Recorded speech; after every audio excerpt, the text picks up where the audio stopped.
sobre el asesinato del candidato a la presidencia de la República, Fernando Villavicencio. Se han tejido una serie de suposiciones y de comentarios.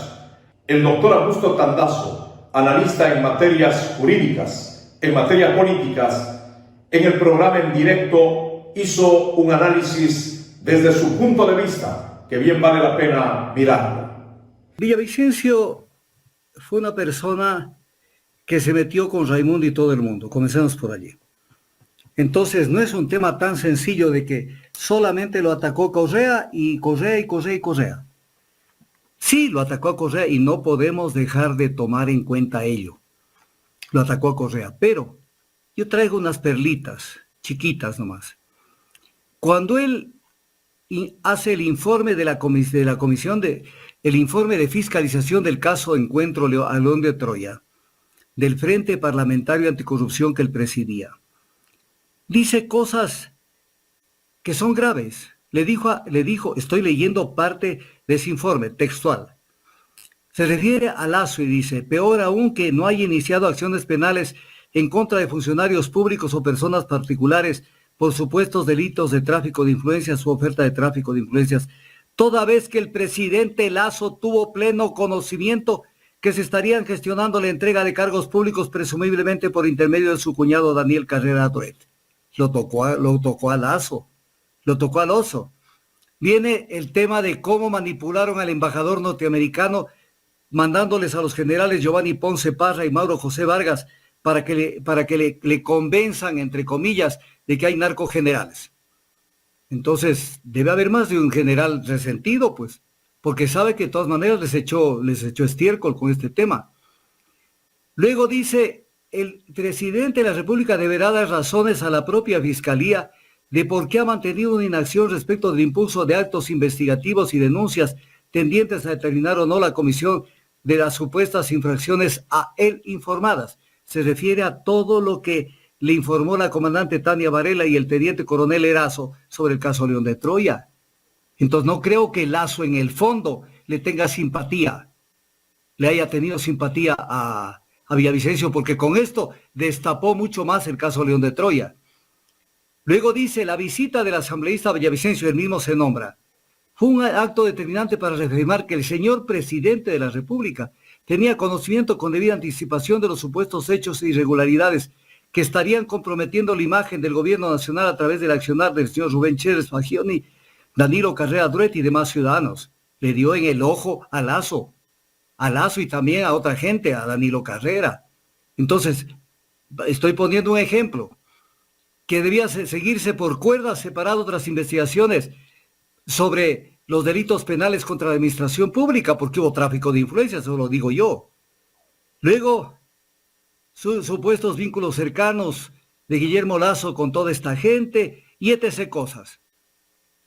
Hay montonera de cosas. Entonces viene el tema. Para poner este ejemplito, ¿ustedes creen que Lasso no estaba preocupado y sigue estando preocupado de que cuando él deje el poder no le resuciten el caso León de Troya?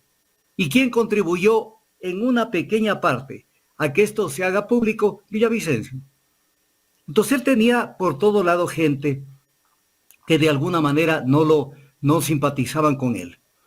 Entonces aquí viene la siguiente. Se peleó en su momento y duramente con María Paula Romo. Con Topic le dijo de todo a Topic y a mucha gente. Entonces no es que era una persona que solamente la bronca era contra Correa. Luego se dice que Correa fue el autor intelectual. Entonces vamos a ver en esta hipótesis, en esta teoría del delito, si esto podría tener algún tipo de asidero. Hay algo que no lo pueden discutir, porque hay cosas que están en entredicho, y esas habrá que irlas analizando, pero hay cosas que no se pueden discutir. O sea, 100% eso no se puede discutir. Villavicencio no tenía seguridad. O mejor dicho, la seguridad fue absolutamente famélica. Y si yo estaría con un papel y lápiz, les hago un croquis para que se vea. O sea, se cuidó la puerta por donde él ingresaba al carro, pero no se cuidó la puerta por donde le dispararon. O sea, ¿de qué seguridad están hablando? Y no sé si ustedes han visto un partido de fútbol, de la Liga Internacional en especial. Los policías que están en el campo no están viendo el partido, están viendo a las personas, a ver quién se atreve a lanzar una bengala, una botella o lo que sea. Ellos están pendientes de la gente. El policía no tiene que estarlo viendo a Villavicencio, no tenía que estarlo viendo. Tenía que ver al público a ver desde dónde le pueden arrojar algo o disparar. Y esos policías, en la parte donde él estaba, ni en la parte donde lo balearon, no hubo el control de la gente, porque si veían que se venía una persona armada, tenían que en ese momento ejercer una acción dura. Entonces, no tuvo seguridad, lo lanzaron. Segundo, el vehículo blindado estaba a 2 minutos de llegar, y eso lo dice en declaraciones públicas el chofer César Gonzaga. Y entonces, ¿quién manejaba la seguridad? Lo sacaron por la puerta cambiada y rápidamente en una camioneta de aperro que no tenía nada de blindaje. Entonces, siguiente pregunta. ¿Quién controla la seguridad del presidente? ¿Bajo quién está el control de la seguridad? En diferentes escalas. Pero no nos olvidemos que Villavicencio era una persona a la que había que cuidar. El gobierno, pues, ¿a través de quién? Ministerio del Interior, policía, lo que sea. Pero es el gobierno el que tiene que dar cuenta y razón sobre la seguridad de Villavicencio. Entonces, sucede que el autor intelectual de este asesinato, entonces también manipuló la seguridad, porque no hubiera habido atentado, y además no solamente el atentado, sino el asesinato, si hubiera habido seguridad. Entonces, vamos a partir de este supuesto. Correa, para lograr el asesinato de Villavicencio, tenía que tener control sobre el operativo de seguridad y sobre cómo se lo manejaba ese operativo de seguridad, que dicho sea de paso, tengo que rechazar lo que dice el comandante de la policía, que tuvo 3 anillos de seguridad, que se vaya con ese hueso otro perro. Allí no hubo seguridad. Y de esto debería hablar Cristian Zurita y su combo. No hubo seguridad. Y pedirle a que la gente lo diga. Otro elemento. Yo me recuerdo, por ejemplo, cuando lo mataron a John Fitzgerald Kennedy el 22 de noviembre de 1963. Y al principal implicado, que era Lee Harvey Oswald, la policía lo llevó, pero sin el resguardo debido. Ojo, eso fue sospechoso. Y dejó que se acerque una persona que se llamaba Jack Ruby. Y sacó un arma y le desenrajó algunos tiros y lo mató. Se acabó la persona a la que podían extraerle algún tipo de información para saber quién lo mandó a matar a Kennedy. En este caso, lo llevan herido al primer sicario, que es supuestamente el que disparó.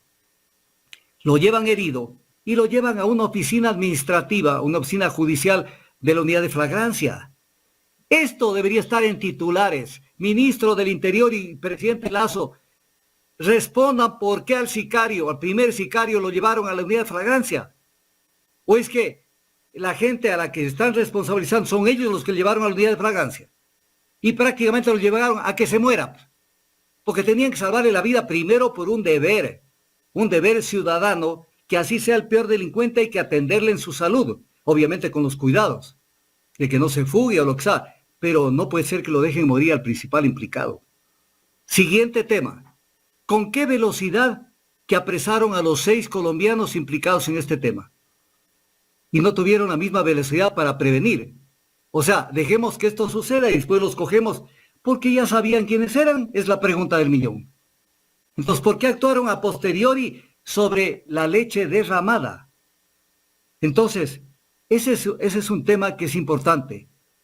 Luego Zurita dice en Contacto Directo el 15 de agosto ayer, lo mataron porque iba a ganar. Lo mataron porque iba a ganar. O sea, el móvil era que iba a ganar. Pero ese no es el móvil. Porque si iba a ganar, y si lo mataron para que él no gane, esos votos no van a ir a los adversarios de Villavicencio, pues. O sea, eso es el análisis de nichos electorales que se hace siempre. ¿Acaso que los votos van a ir a los enemigos de Villavicencio? Es decir, desaparece la candidatura. O si se minimiza con la presencia de Zurita. Esos votos van a ir a los que están cercanos a esa tendencia. Y estoy seguro que deben haber ganado una cantidad de votos Sonnenhösler, Topic, Herbas y todo ese tipo de gente. Entonces, ¿quiénes son los grandes beneficiarios? Los que succionaron, chuparon esos votos. Dice, esto fue planificado. Perfecto, lo dijo Zurita. ¿Fue planificado por quién? Porque para planificar un atentado de estos con resultados positivos para los que buscaban matarlo. Entonces fue planificado con la complicidad o contando con una seguridad que no era seguridad. Pero entonces aquí hay un tema. Sucede que entonces Correa estuvo con Lazo planificando la muerte de Villavicencio. No hay otra explicación. Porque el autor intelectual tiene que estar de acuerdo con los que manejan la seguridad, porque no le van a dejar que lo maten así nomás. Luego dice, Fernando no estaba protegido. ¿Por quién? Pues dilo, Cristian. Tú eres un hombre de bien. Dilo por quién no estaba protegido. Por el gobierno, pues. Entonces, por ahí hay que comenzar. Lo primero que hay que desenredar la madeja es por qué no tuvo la seguridad que él debía tener. Luego dijo Villavicencio en esta misma cadena, estoy tomando frases textuales de él, en esta misma entrevista. La protección a Villavicencio fue intermitente. Ah, ya. Tal vez estaba viviendo ese momento de intermitencia. Entonces, es importante. Otra cuestión que es importante, se habla, y a mí no me consta, pero durante estos días se habló de una reunión en un hotel de la capital de Quito entre María Paula Romo y Otto Sonnenhorst. Y esto tienen que investigarlo. Ahora, respecto a este famoso tema, el culebrón de que si debe o no continuar Cristian Zurita o no. Aquí hay que tomar en cuenta lo que dice el artículo 112 de la Ley Orgánica Electoral Código de la Democracia, artículo 112. Si un candidato o candidata a elección popular fallece, la organización política o alianza que auspicie esa candidatura podrá reemplazar con otro candidato. ¿Pero qué? ¿Cuál candidato? De la misma organización política o alianza. Entonces tendría que ser un candidato de Construye o un candidato de gente nueva, que era aliada, a pesar de que gente nueva no tiene personería jurídica.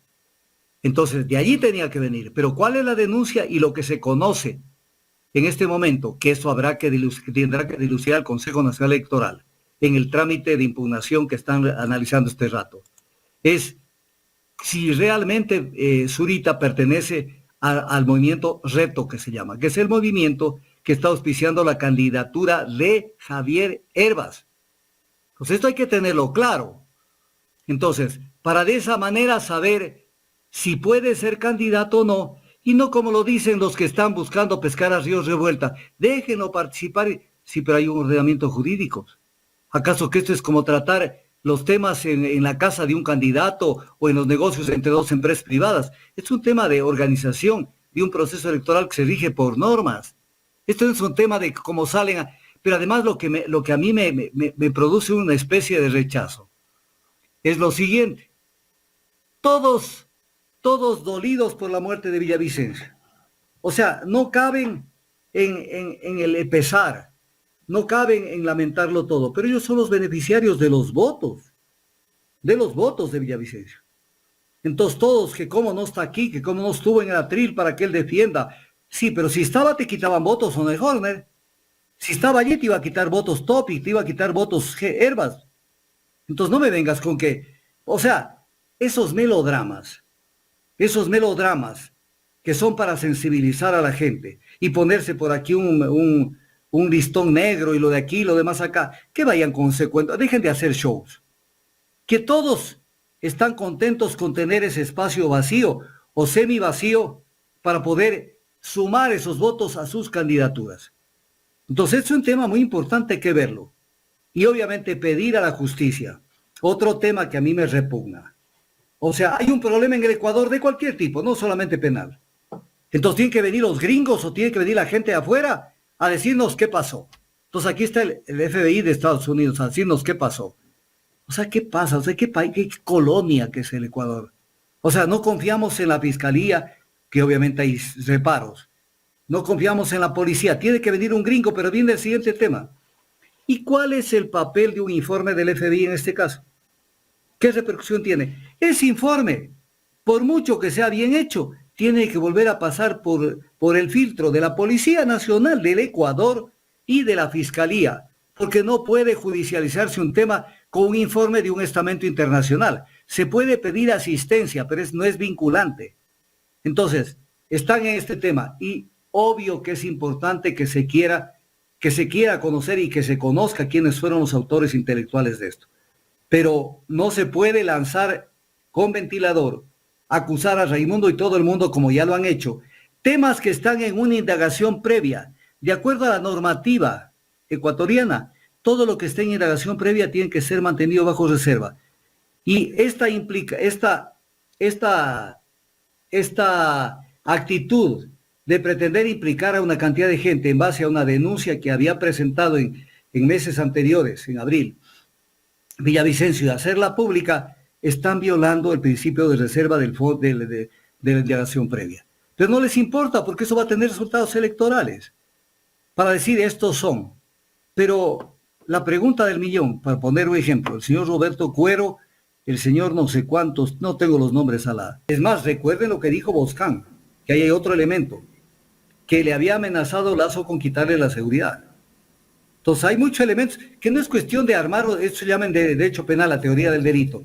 La teoría del delito es investigar todos los indicios que existan para ver cuál más calza, pero no bajo un razonamiento pueril ni infantil, sino que, porque incluso de eso se puede servir mucha gente para de esa manera inculpar a alguien que no tiene nada que ver en el entierro. Entonces, es importante serenidad y que dejen de hacerse la gente dolida, los que están beneficiándose de los votos de Villavicencio. O sea, ¿por qué le hacen ese show al Ecuador? Que aquí debería estar este gran hombre y no sé qué y no sé cuánto. Un gran hombre que les denunció los temas de los hospitales. ¿Y cuándo fue el tema de los hospitales? Cuando Sonnenhorder manejaba el tema de la salud en el gobierno de Moreno. ¿De qué estamos hablando?